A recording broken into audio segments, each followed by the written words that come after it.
Hi everyone. Today we'll talk about how to shift and the common problems you may encounter while learning how to shift. Let's take a look. First, how to shift. Start in Yi Ji Ki Myung Ma. Then open either foot until it's parallel to the other. Then return the foot to its initial position. Once you're able to do this consistently, one foot at a time, you can try to shift with both feet moving simultaneously. This might seem simple enough, but if you've just started learning how to shift, you'll realize that it's harder than it looks. Common problems you may encounter are 1. The inability to stay in the same position, moving either forwards, backwards, or sideways after only a few seconds of shifting. 2.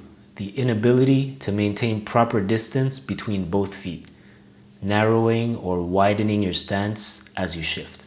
And 3. Always ending up with one foot slightly in front of the other. If you're experiencing any of these problems, it's because you're not yet able to maintain a single consistent pivot point each time you shift.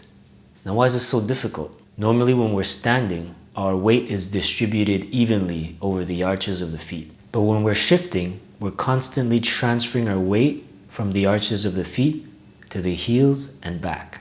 This is necessary because it releases pressure from the bottom of the feet, which allows them to rotate more easily. But this constant transfer back and forth is what makes it difficult, because the ideal pivot point is somewhere on that line between the arches and the heel.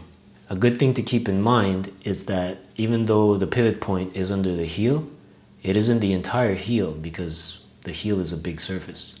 It's a smaller, more specific area under the heel. Also, the pivot point is usually the point under the foot that is carrying the most weight at the time of rotation, because more weight equals more friction. So make sure that your weight is over the right area of the heels before you begin to rotate your feet, and don't release too much pressure from either foot while doing so. You may have to lift your toes off the ground at varying degrees depending on the surface over which you're shifting and the kind of shoes you're wearing. Shifting on hardwood floors is different than shifting on carpet, grass, asphalt, or what have you. It's a good idea to practice shifting on different surfaces while keeping your toes as close to the ground as possible. The higher you lift your toes, the more difficult it will be for you to maintain your balance, especially while being pushed or pulled. If you like this video, remember to give it a thumbs up, and until next time, train well, and thanks for watching.